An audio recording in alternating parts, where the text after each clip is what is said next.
Hello बच्चों, let's read the question first. The question says in a taxonomic hierarchy, categories and categories/taxa are arranged in. तो हमसे यहाँ पर पूछा गया है टेक्सोनॉमिक हायरार्की में कैटेगरीज या टेक्सा कैसे अरेंज होते हैं। तो पहले हम देख लेते हैं कि हमारे पास टेक्सोनॉमिक हायरार्की में कितने रैंक्स हैं। तो पहला रैंक है हमारा किंगडम, फिर आता है फाइलम, फाइलम के बाद आता है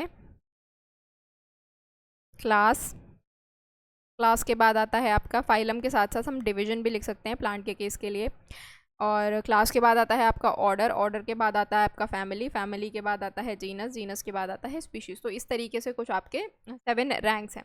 अब अगर बात करें कि इनको अरेंज कैसे करना है, तो अरेंज अगर हम किंगडम से स्पीशीज़ की तरफ जाएंगे तो ये कैसे होगा, डिसेंडिंग ऑर्डर में।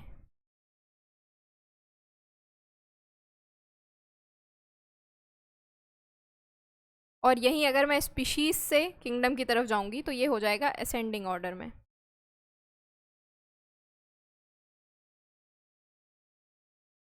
तो हम इन दो तरीके से अपनी जो है कैटेगरीज और टेक्सा को अरेंज कर सकते हैं, इधर असेंडिंग ऑर्डर और डिसेंडिंग ऑर्डर। तो दोनों ही हमारे ऑप्शन ए एंड बी सही है। वर्टिकल ऑर्डर में अरेंज नहीं कर सकते बच्चों, ये बिल्कुल गलत है। अगर हम नीचे से ऊपर जाएंगे, स्पीशीज से ऊपर जाएंगे किंगडम तक, तो असेंडिंग ऑर्डर, और किंगडम से नीचे आएंगे स्पीशीज तक तो डिसेंडिंग ऑर्डर। तो करेक्ट आंसर क्या हमारा हो जाएगा, इधर ए और बी। हम कैसे भी इसको अरेंज कर सकते हैं। Option D is our answer.